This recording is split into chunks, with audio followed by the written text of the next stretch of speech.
ఈ ఏరియాని ఒకసారి చూడాలి. తలకాయ, షర్ట్ ఎక్కడుంది? షర్ట్ చూపించగలవా? ఒకసారి అబ్బాయిది ఒకసారి గుంటూరు వాళ్ళని చూపించినాను. ఇతను యాక్సిడెంట్ అయిన పొజిషన్. ఈ పిల్లగాడి యాక్సిడెంట్ అయి కోమాలోకి వెళ్ళాడు నెల రోజుల క్రితం. మీకు తెలుసో లేదో? నేను ఓడిపోయింది చూపించగలను, నేను గెలిచింది చూపించగలను. కారణం నేను మీ ముందు పెట్టాలనుకుంటున్నాను. అబ్బాయిని చూడండి ఒకసారి అటు చూపించినాను. ఎవరో కాదు, అతనే నా ముందు నా పక్కన నిలబడ్డ అతనే కుర్రాడు, ఎవరో కాదు.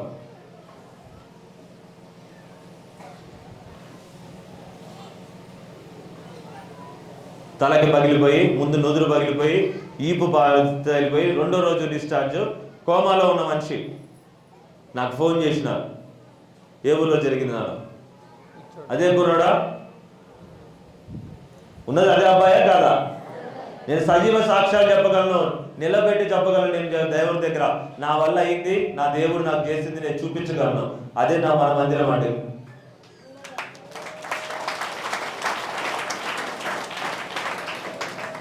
నానా ఇప్పుడు చూపించండి. ఇప్పుడు నేను చెప్తున్నాను, యాక్సిడెంట్ జరిగినప్పుడు కోమాలోకి వెళ్ళావా లేదా? మనిషి ఏమైపోయిందో తెలియదు. ఏ రోజు జరిగింది? ఏ రోజు? ఆదివారం. బతకడని చెప్పేసి డాక్టర్లు, మనిషి సోయిలో లేడు, బతకడని చెప్పేసి డాక్టర్లు చెప్తున్నారు. నాకు ఫోన్ చేసినారు. నేను దేవుడిని అడిగిన, ఎందుకు ప్రభా? కానీ ఆ కుటుంబం గురించి నేను ఒక విషయం చెప్పాలి. వాళ్ళది గుంటూరు జిల్లా కొత్తపల్లి అనే గ్రామం ప్రాంతం. కానీ నేను ఖచ్చితంగా ఒక విషయం చెప్పగలను. 2 అన్నదమ్ములు, ఒక అక్క. ఒకదేనా? 3 ఆ కుటుంబానికి. చిన్న పిల్లల నుంచి వాళ్ళు మొట్టమొదటి నేను చేసినప్పుడు, నేను బాప్తిజం అనేది, మన మందిరం అనేది ఈ రోజు దాకా వేరే చర్చి తెలియని కుటుంబం వాళ్ళకి. అవునా నాన్న? అందరూ మన మందిరానికి వచ్చేవాళ్ళేనా? గట్టిగా దేవుని స్తుతిద్దాం. ఈ రోజు కూడా ఎక్కడి నుంచి వచ్చారు తెలుసా? ఎవరి నుంచి వచ్చారు? మంచిర్యాలలో వ్యాపారం చేసుకుంటూ ప్రార్థన నాన్న రాండి అనగానే కంపల్సరీ బల్లా తీసుకోవడానికి అక్కడి నుంచి పరిగెత్తుకొని వీడికి వచ్చిపోతున్నాను, దూరం నుంచి. అనయ్య కరోనా వచ్చిందిరా. ఎందుకు నాన్న అంటే, కరోనా రాని ఏదైనా రాని అన్న, మీరు చేస్తేనే మా పెళ్లి చేయాలి. మా ఊళ్ళో పెద్ద మనుషులు వద్దన్నారు, మా ఊళ్ళో వాళ్ళు వద్దన్నారు, ఇలాంటి పెళ్ళి వద్దు. మా దగ్గర ఏసన్న గారి చర్చి లాంటి పెద్ద చర్చి పాస్టర్లు ఉన్నారు, కానీ వాళ్ళు ఎవరొద్దు. నాన్నగారు లేకపోయినా చనిపోయినా మీరు మేము ఒకటే సంఘము, ఒకటే కుటుంబం. మీరు రావాలి. మేము వివాహ కార్యక్రమం, చిన్న కార్యక్రమం, 2 పిల్లలు ఇప్పుడు వాళ్ళకి. అడుగడుగున మందిరానికి రమ్మంటే ఇంట్లో అందరూ బాప్తిజం తీసుకున్న వాళ్ళే, ఇంట్లో అందరూ ఇదే చర్చికి వచ్చేవాళ్ళే. ఆ ముందు నెల కూడా ఇక్కడికి వచ్చి ప్రార్థన చేసుకుని పోయిన వాళ్ళే. ఇంత పెద్ద యాక్సిడెంట్ జరిగింది. నేను ఆడికి వెళ్ళలేదు, ప్రార్థన చేయలేదు. నేను వచ్చినా వెళ్ళానా? రాలా. కానీ ఫోన్లో ప్రార్థన చేసిన వెంటనే దేవుడు తన కోమాలోంచి బయటకు వచ్చినాడు. వచ్చిండా కదా? గట్టిగా నిజం చెప్పు. నిజమైతేనే చెప్పు, అబద్ధం అయితే చెప్పకు, గట్టిగా చెప్పు. అది ఇంతవరకు స్లో లేదు. అబ్బాయికి 2 గంటలు 3 గంటలు దాటిపోయి 6 గంటలు అయిపోయింది, ఏమైపోయిందో అనే పరిస్థితి నుంచి దేవుడు ఒక చిన్న ప్రార్థనతో స్వస్థపరిచాడు. 2వ రోజు ఆ డాక్టరే అన్నాడు, లోపల రక్తం అది కట్టింది, తల ఓపెన్ చేయాలి, ఆపరేషన్ చేయాలి, ఎంఆర్ఐ చేయండి, అన్నీ చేశారు. ఏ విషయంలో కూడా ఏం చేయడు. ఎందుకంటే నువ్వు నీ కుటుంబంతో వచ్చి ఎక్కడ పాల్గొన్నావు? దేవుడి దగ్గర నీ అటెండెన్స్ ఉంది. నేను ఫస్ట్ ఎవరికైనా ఏమైనా అయిందంటే అదే అడుగుతా, నువ్వు దేవుడి దగ్గర నీ అటెండెన్స్లో ఉన్నవా లేదా?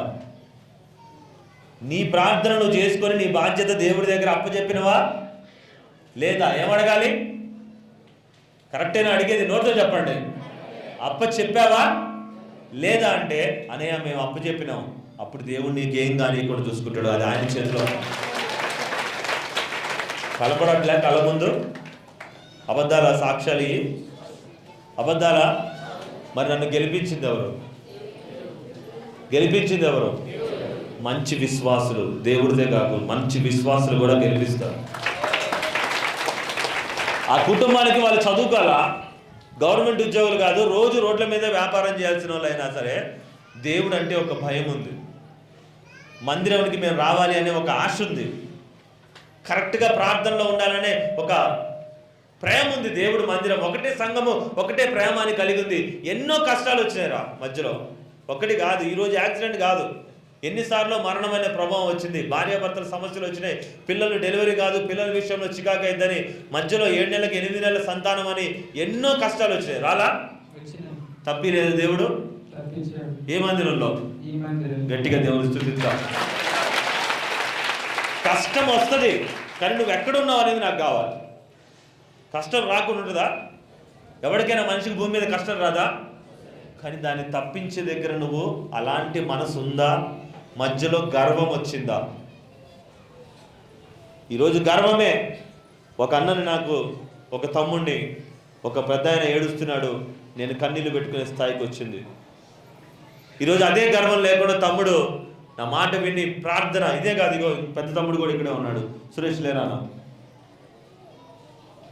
నీకెంతమంది పిల్లలు? చేతులతో చూపించు. 2 పిల్లలు తనకి. నాన్న నీకెంతమంది? సంతానం దేవుడు ఇచ్చాడు. 2 వివాహాలు నేనే చేసిన, 2 గురించి ప్రార్థన నేనే చేసిన. అడుగున వాళ్ళు ఏం చెబితే, అయ్యి నువ్వు మందిరానికి రావాలి ఈరోజు అంటే, మంచిర్యాల ఎక్కడ, ఖమ్మం ఎక్కడ, మహారాష్ట్ర ఎక్కడ, ఖమ్మం ఎక్కడ, అనంతపురం గుంతకల్ ఎక్కడ, ఖమ్మం ఎక్కడ. వాళ్ళు దేన్ని బట్టి వస్తున్నారు? భయం ఉండాలి. ఎవరి మీద? గర్వం ఉంటే, గర్వం ఉంటే ఏంటి పరిస్థితి? ఉంటే ఏంది గర్వం ఉంటే?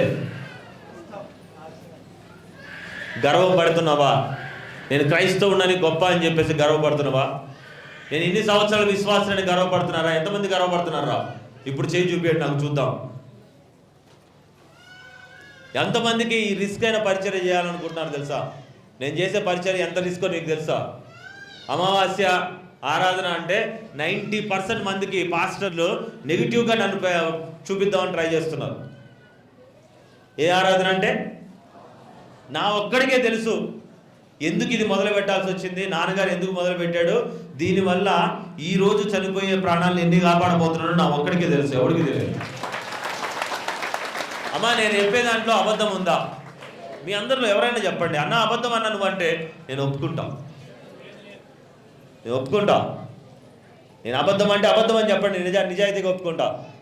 నేను ఈరోజు కూడా చెప్తున్నా, నాకు వాక్యము మీకు అర్థమైనా అబద్ధం కాకపోయినా మీకు పరిస్థితి అర్థం కావాలి. మీలో ఎంతోమంది దేవుడు మందిరంతో ఇష్టం వచ్చిన ఆటలు ఆడుతున్నారు.